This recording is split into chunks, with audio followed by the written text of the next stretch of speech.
네, 상위 0.01%라는 말씀 제목으로 여러분과 말씀을 나눠보도록 하겠습니다. 사람은 주변의 환경에 굉장히 많은 영향을 받는 존재입니다. 그래서 옛말에 이런 말이 있죠. 맹모 삼천지교. 무슨 뜻입니까? 맹자의 어머니였던 급씨가 맹자의 교육을 위해서 세 곳을 이사를 했다는 것에서 유래한 이야기라는 것을 여러분들도 다 너무 잘 알고 계실 거예요. 현대에 와서는 자식에게 극단적인 교육열을 내보이는 극성 부모들을 비판하거나 풍자하는 데도 주로 쓰이기도 하고요.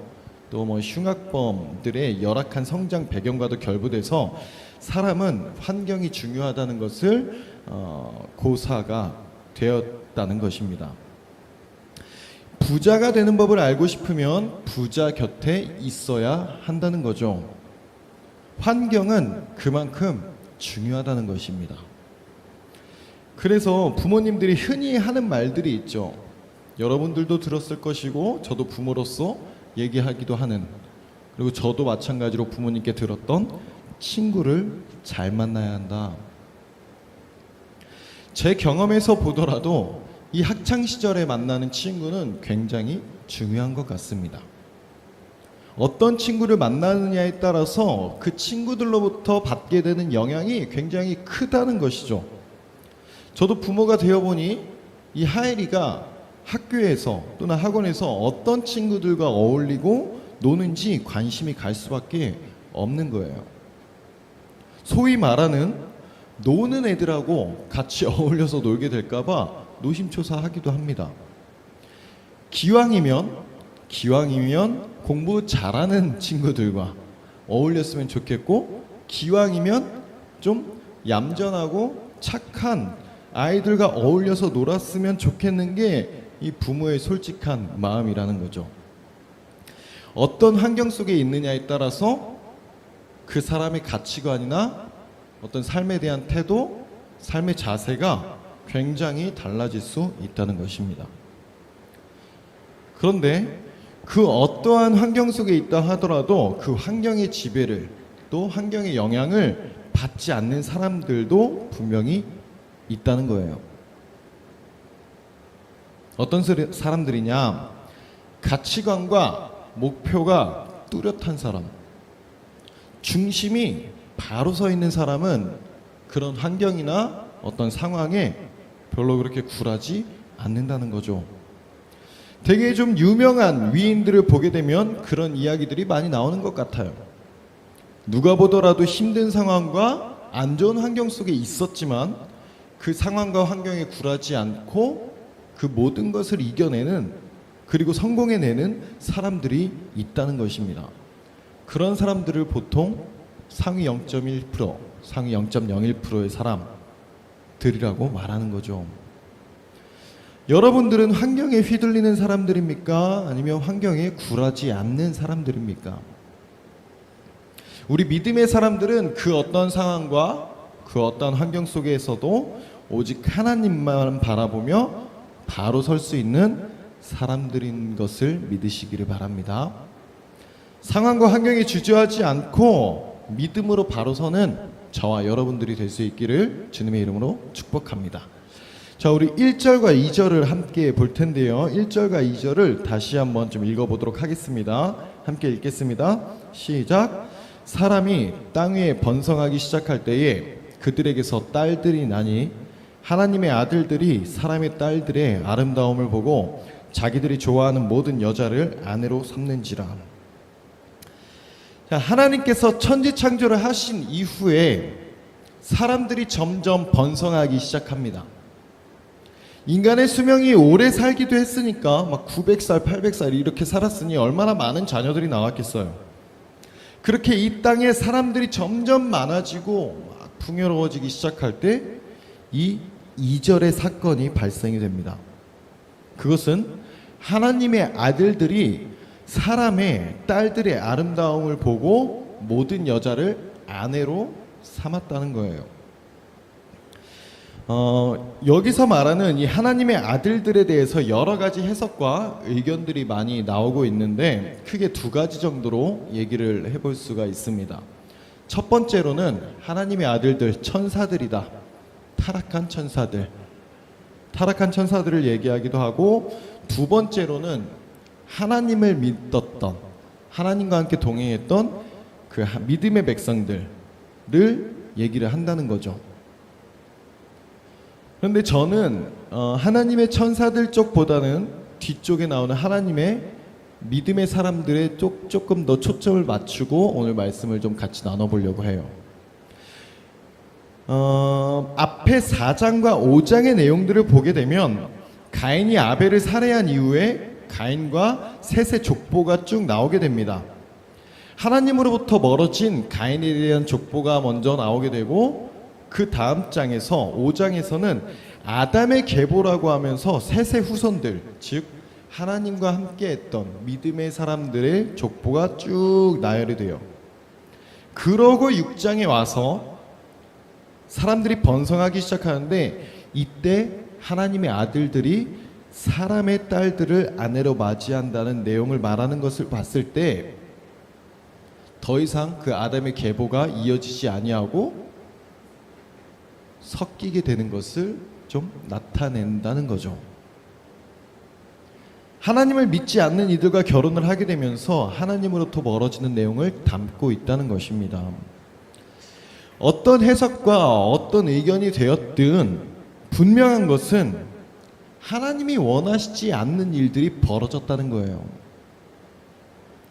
그리고 하나님이 원하시지 않는 일들로 인해서 죄가 만연하게 되었다는 것입니다. 그 결과가 어떻게 나타났어요? 3절입니다. 3절 말씀을 함께 같이 읽어보겠습니다. 3절 말씀 읽겠습니다. 시작. 여호와께서 이르시되 나의 영이 영원히 사람과 함께 있지 아니하리니 이는 그들의 육신이 됨이라. 그러나 그들의 날은 120년이 되리라 하시니라. 하나님께서 원하시지 않는 모습을 나타내 보였을 때 하나님의 영이 떠나갔다는 것입니다. 여기서도 두 가지의 해석이 있는데, 이 120년에 대해서 두 가지 해석이 있더라고요. 하나는 이제 인간들의 수명이 120년이 완전히 짧게 해버리겠다 라는 것과 120년의 유예 기간을 주겠다라는 해석이 있어요. 그래서 성경 다른 번역본들을 보게 되면 120년으로 제한하리라 라는 내용이 있는 게 있고, 또 어떤 것들을 보면 120년을 기다리겠다 라는 걸로 해석이 된 성경도 있습니다.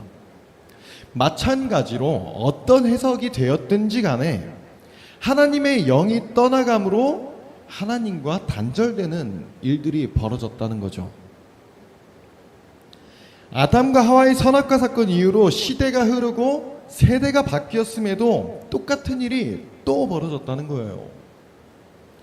하나님의 자녀들이 자꾸 하나님의 말씀대로 나아가지 못하고 세상적인 것들에 빠지게 되었을 때 하나님께 죄를 짓게 되고 하나님과 단절이 되게 되었다는 것입니다. 아담과 하와가 어떤 죄를 졌어요? 선악과를 먹음으로 인해서 하나님 앞에 죄를 짓고 에덴 동산에서 쫓겨나게 되었죠.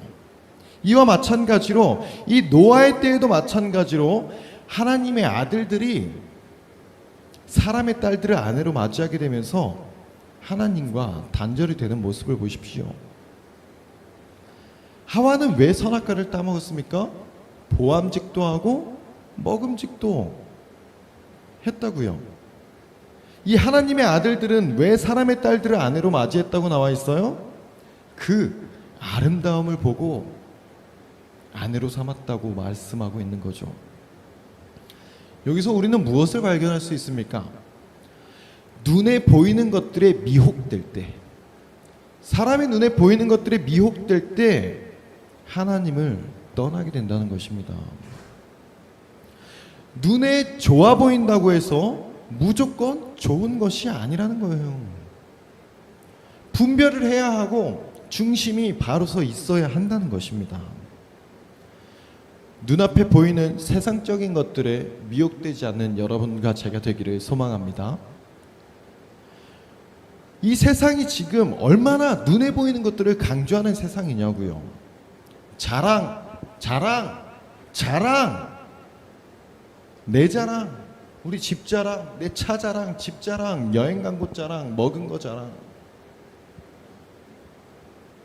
그 눈에 보이는 좋아 보이는 것들을 갖기 위해서 얼마나 많은 사람들이 하나님을 떠나가고 있냔 말입니다. 세상 사람들만 그렇습니까? 교회 안에서도 그런 일들이 굉장히 많이 벌어지고 있어요. 성도라 말하는 이들이, 사역자라고 하는 이들이, 심지어 목회자라고 말하는 이들이 그러고 있지 않습니까?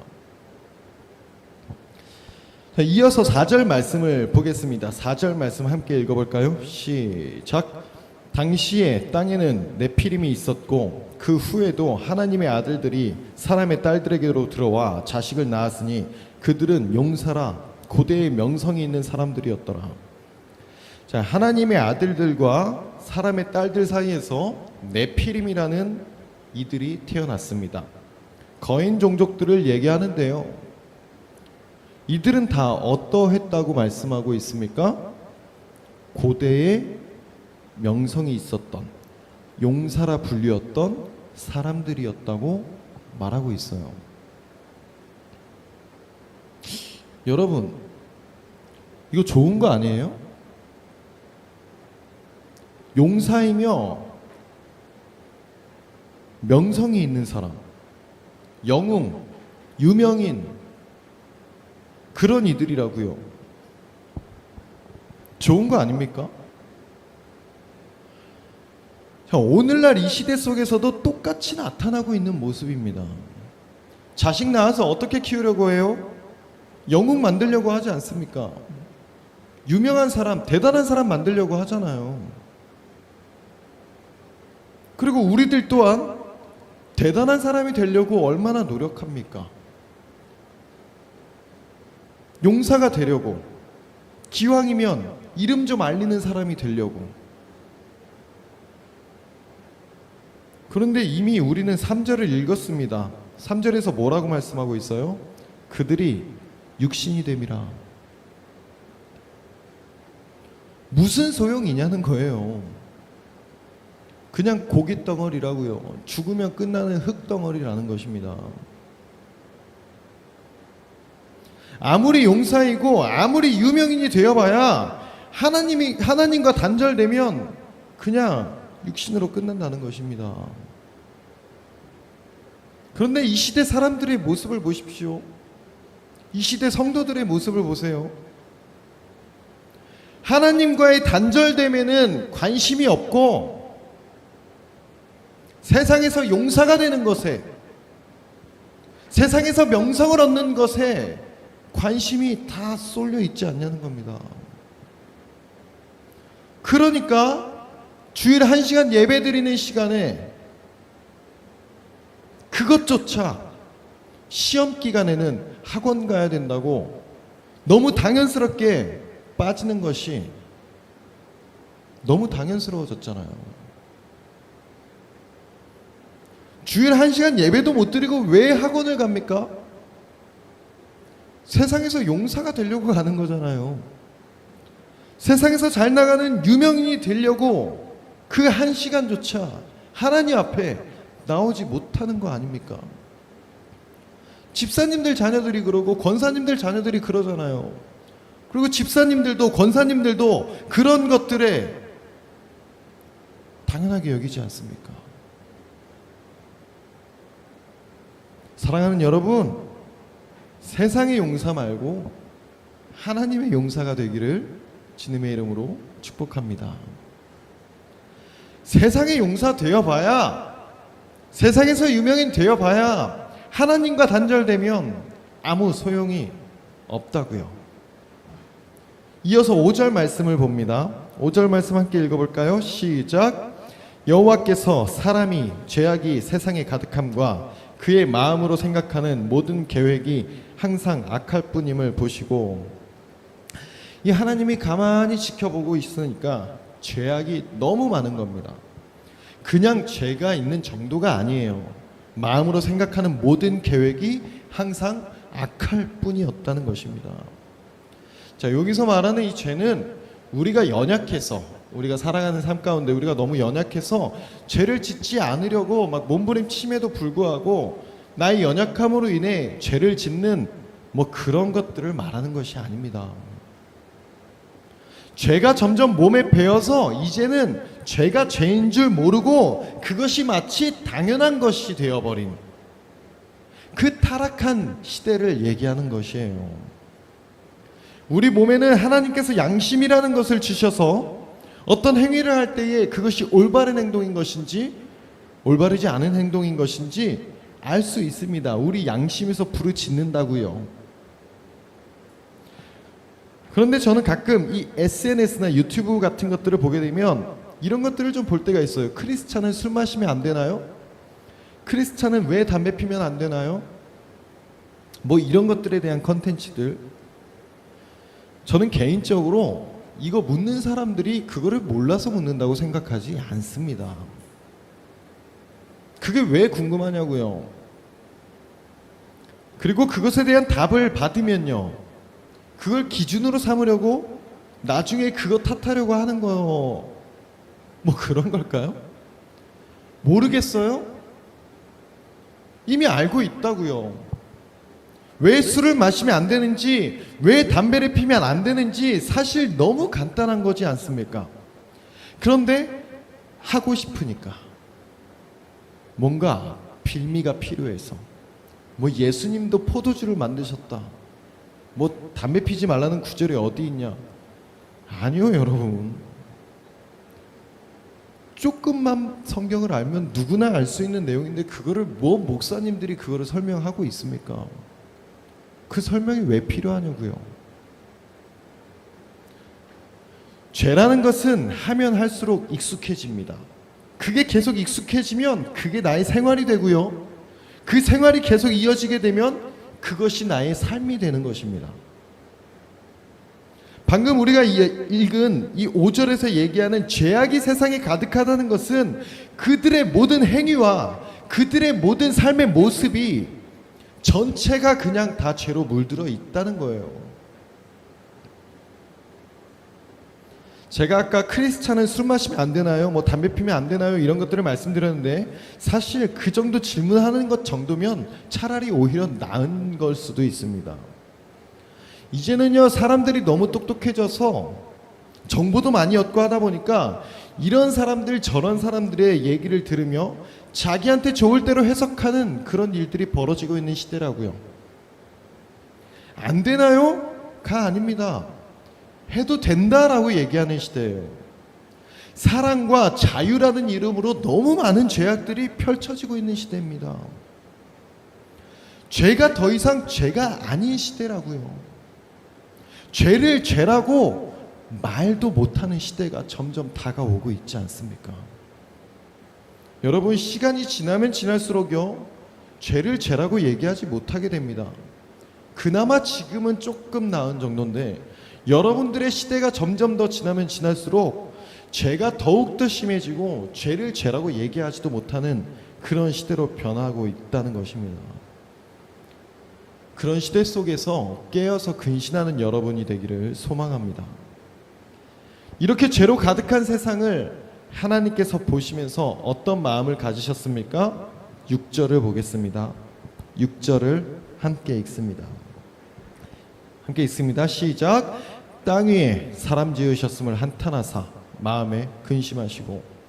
자, 우리가 읽은 개역개정에서는 한탄하사 근심하시고 라는 표현으로 나와 있는데 영어 성경을 보면요, grieved라는 표현이 나오고 filled with pain이라는 표현이 나옵니다. 무슨 뜻이냐? 슬퍼하다, 고통으로 가득 차다 라는 뜻을 가지고 있다는 거죠. 하나님은 우리가 죄로 망가지는 것을 그냥 보고 계시는 것이 아니라는 겁니다. 슬퍼하고 고통스러워 하시는 거예요. 하나님께서 사람을 창조하실 때 어떤 마음이셨을까요? 우리는 말씀을 통해서 알 수 있습니다. 모든 것들을 다 만드시고 심히 좋았더라. 심히 좋아하셨던 분이셨다고요. 그렇게 너무나 사랑스러운 존재들이 죄로 망가져가는 모습을 보시는 것이 너무 고통스러우셨다고요. 하나님과의 사랑의 존재로 만드셨는데 이 존재들이 자꾸 죄를 따라가고 하나님과 단절되어 가는 그 사람들을 바라보면서 너무 괴로우셨다는 겁니다. 여러분 상상을 해보세요. 내가 사랑하는 어떤 상대가 있습니다. 내가 가진 것을 모든 것을 다 줘도 아깝지 않은 그런 상대가 있어요. 남자친구가 될 수도 있고 여자친구가 될 수도 있겠죠. 그런데 이 사람이 어떤 나쁜 사람을 좋아합니다. 그런데 그 나쁜 사람이 진짜 나쁜 사람이거든요. 내가 너무 사랑하는 그 사람을 맨날 이용해 먹고 등골 빼먹고 막 놀이개로 써먹는 거예요. 그래서 내가 사랑하는 사람에게 얘기합니다. 너 그러면 안 돼. 너 지금 이용당하는 거야. 네가 좋아하는 그 사람 좋은 사람 아니야. 내가 너를 사랑해 줄 수 있어. 나는 너를 아껴주고 사랑해 줄 수 있어. 그 사람한테 가면 안 돼. 너 망가져. 그런데 이 사랑하는 상대방이 너는 재미없어. 너는 하지 말라는 것도 너무 많고 답답하게 굴 때도 너무 많아. 난 저 사람이랑 노는 게 더 재밌어. 그러면서 그 나쁜 사람한테 계속 돈 갖다 바치고 이용당하고 그러면서 막 망가져 간다고요. 그런데 그 모습을 계속 지켜보고 있다고 생각을 해보세요. 계속 상처받고 있는 겁니다. 나의 사랑하는 사람이 계속 망가져가는 그 모습을 보면서 얼마나 괴롭고 얼마나 고통스럽냐고요. 우리가 하나님 앞에 나아가지 못하고 세상 속으로 갈 때, 그 죄 속으로 빠져들어갈 때 하나님께서 그런 고통스러움과 그 슬픔을 겪고 계시는 것입니다. 그리고 7절에서 이렇게 말씀하시는 거죠. 우리 7절 함께 읽습니다. 7절입니다. 시작. 이르시되 내가 창조한 사람을 내가 지면에서 쓸어버리되 사람으로부터 가축과 기는 것과 공중의 새까지 그리하리니 이는 내가 그것들을 지었음을 한탄함이니라 하시니라. 여러분 하나님께서 이런 결정을 내리시기까지는 절대 단번에 내리신 것이 아닙니다. 너네 죄죠? 너네 다 쓸어버릴 거야. 아니라고요. 왜냐하면 우리는 성경 곳곳에서 하나님의 인내하심을 볼 수가 있습니다. 몇 가지 예를 든다면 요나서의 이야기를 통해서 우리는 하나님께서 그 니느웨 백성들을 다 멸하시려고 했지만 그들의 회개하는 모습을 보시고는 그 마음을 철회하셨습니다. 돌이키셨다고요. 그리고 소돔과 고모라를 멸망시킬 때도 몇 명의 의인만 있으면 됐어요? 10명이었습니다. 10명. 단 10명만 있어도 내가 멸망시키지 않겠다. 참고 또 참고 또 참았으나 그 한계에 이르게 되면, 그리고 그때에도 돌이키는 모습이 보여지지 않는다면 이 공의의 하나님은 심판을 피할 수가 없게 되는 것입니다. 아까도 말씀드렸지만 하나님께서는 이 모든 세상을 만드시고 심히 좋아하셨던 분이셨어요. 우리 창세기 1장 31절의 말씀을 잠깐 볼 텐데요. 창세기 1장 31절에 이렇게 나와 있습니다. 창세기 1장 31절 함께 읽어볼까요? 시작. 하나님이 지으신 그 모든 것을 보시니 보시기에 심히 좋았더라. 저녁이 되고 아침이 되니 이는 여섯째 날이니라. 이 창세기 1장에 하나님이 창조하시는 그 모든 과정을 보면 날이 지날 때마다 이런 표현이 나옵니다. 하나님이 보시기에 좋았더라. 뭘 딱 만드시고 좋다. 뭘 만드시고 좋다. 그리고 31절에 가서 그 좋았더라 앞에 뭐가 붙어요? 힘이 좋았더라. 굿 하시다가 very good으로 바뀐다고요. 그만큼 너무 기쁘고 너무 좋아하셨는데 그 모든 것들을 다 쓸어버리겠다고 하시는 것은 정말 한계에 임박했다는 것입니다. 제 고등학교 친구 중에 정말 착한 친구 녀석이 하나 있거든요. 누가 어떤 장난을 쳐도 그냥 헤헤거리면서 웃어 넘기는 친구였습니다. 그런데 그 친구가 누구한테 화를 냈다는 소리를 듣잖아요. 그럼 다들 이렇게 얘기해요. 아, 내용은 잘 모르겠는데 걔가 화냈으면 무조건 그 상대가 잘못한 거야. 그렇게 화를 안 내는 착한 애가 어떤 일 때문에 누군가로 인해서 화를 낼 정도면 그건 볼 필요도 없다는 겁니다. 무조건 상대방이 잘못한 거라고요. 여러분, 하나님께서 그 모든 세상을 만드시고 심히 좋았다라고 하신 분이신데, 그런 분이 세상에 있는 것들을 다 쓸어버리겠다고 말씀하셨다는 것은, 마음 먹으셨다는 것은 진짜 더 이상은 참을 수가 없다는 거 아닙니까? 도저히 못 보겠다는 거예요. 우리가 그 무엇을 상상하든 무조건 그 이상으로 죄가 가득했던 세상이었다는 것입니다. 가끔 보면 이 노아 시대의 홍수 사건을 가지고 아, 사랑이 많으신 하나님이라면서 물로 다 쓸어버리셨다는 게 그게 사랑이냐고 막 트집 잡는 사람들을 볼 때가 있어요. 그게 인간이 할 수 있는 생각의 한계입니다. 여러분, 내 최고의 작품을 쓸어버리는 그 고통이, 그 마음이 어떤 마음이겠냐고요. 어떤 마음이었겠어요. 여러분은 아직 자식을 낳아보지 않으셨지만 내 자식을 내 손으로 내 던지는 그 선택을 하는 것이 어떤 마음일 것 같으세요?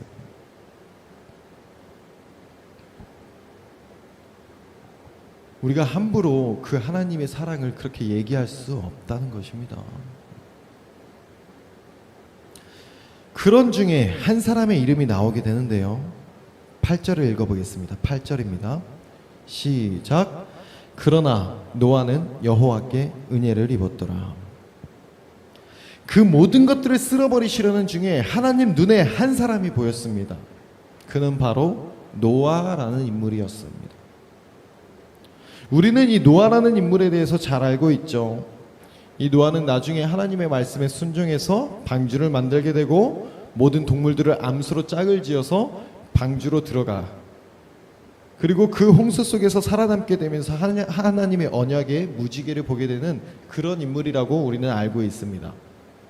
그런데 여러분, 우리가 알고 있는 것은 딱 그 정도입니다. 겨우 그 정도 가지고 우리가 노아에 대해서 잘 알고 있다고 얘기할 수 있을까요? 여러분, 노아에 대해서 뭘 알고 계세요? 방주 만든 거 외에 노아의 어떤 부분들을 알고 계시냐고요? 우리는 사실 노아에 대해서 잘 알지 못합니다.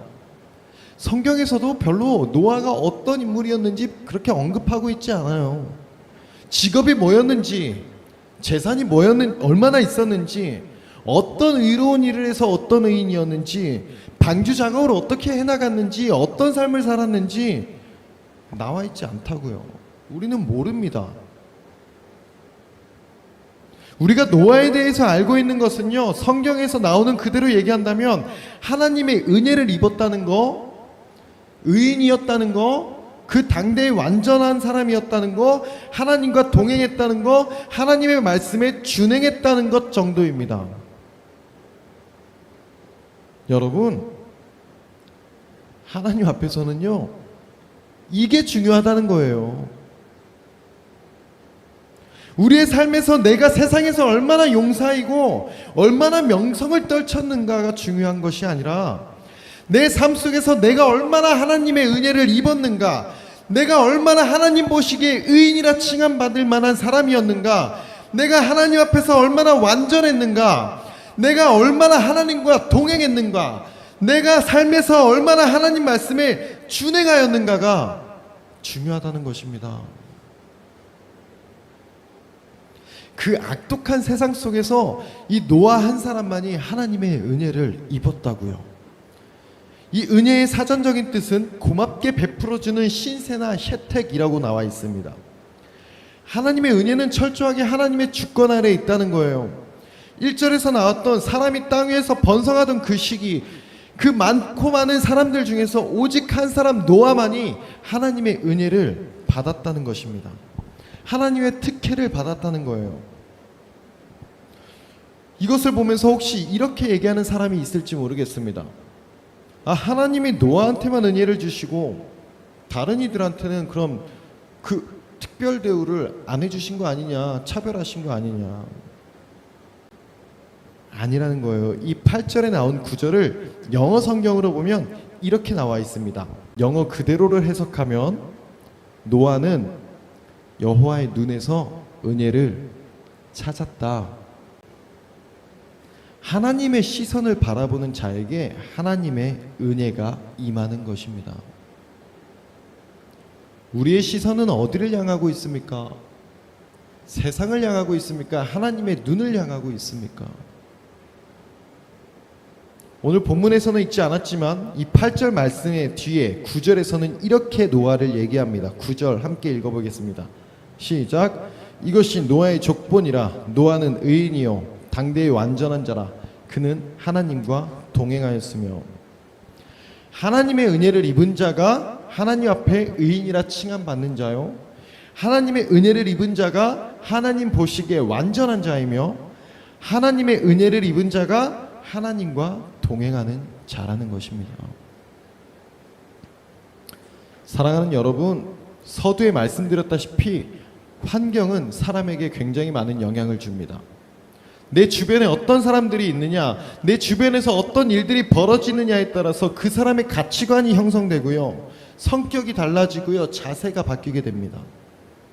그러나 노아는 그 악독함이 가득했던 세상 속에서, 그 죄악이 가득한 환경 속에서 그 환경의 지배를 받지 않았다는 거예요. 어떻게 그럴 수 있었다고요? 하나님의 은혜를 찾았고 그 은혜를 입었다는 것입니다. 지금도 여전히 그 하나님은 동일하신 분이십니다. 세상의 그 어떤 상황과 그 어떤 환경 속에서도 세상을 따르지 아니하고 하나님의 은혜를 구하고 찾는 이들에게는 하나님은 여전히 하나님의 은혜를 입혀주신다고요. 하나님은 여전히 그 은혜를 찾는 자들을 찾고 계신다는 것입니다. 여러분, 세상에서 영웅 되려고 하지 마십시오. 세상에서 유명한 사람 되려고 하지 마세요. 세상 따라가지 마십시오. 하나님의 은혜를 구하십시오. 하나님의 눈 속에서 은혜를 구하는 자들이 되기를 소망합니다. 그리고 그러한 자들을 하나님께서는 세워 나가십니다. 노아는 배를 잘 만들 줄 알아서 방주를 만들었던 사람이 아니었어요. 동물들을 잘 다룰 줄 알아서 그 동물들을 암수대로 나눴던 사람이 아니었다고요. 하나님이 시키는 대로 순종하며 나아갈 때에 하나님께서 그 일들을 해낼 수 있도록 도와주셨다는 것입니다. 하나님이 함께 일해 주셨다고요. 여러분들이 하나님 앞에 쓰임받는 것은 내가 뭔가를 잘해서, 내가 어떤 분야에서 특출나서, 내가 그것을 너무 잘하는 사람이라서 하나님 앞에 쓰임받는 것이 아니라는 것입니다. 세상 속에서 너무 잘하려고 할 필요 없다고요. 하나님 앞에 은혜를 구하면 그 은혜 입은 자들을 하나님께서 그 은혜로 알아서 쓰신다는 것입니다. 하나님의 은혜를 입는 0.01%의 사람이 되십시오. 세상 사람들 100명이 비웃어도 하나님이 인정하시면 그것으로 된 것입니다. 세상 사람들 1000명이 그 길 아니라고 말해도 하나님이 그 길이 맞다고 하시면 그것으로 된 겁니다. 세상의 풍조에 따라가지 아니하고 하나님의 은혜를 구함으로 인하여 하나님의 은혜를 입고 그 중심을 지키며 하나님을 믿는 구별된 백성으로서 하나님께 귀하게 쓰임받는 그러한 삶을 살아가는 여러분과 제가 되기를 주님의 이름으로 축복합니다.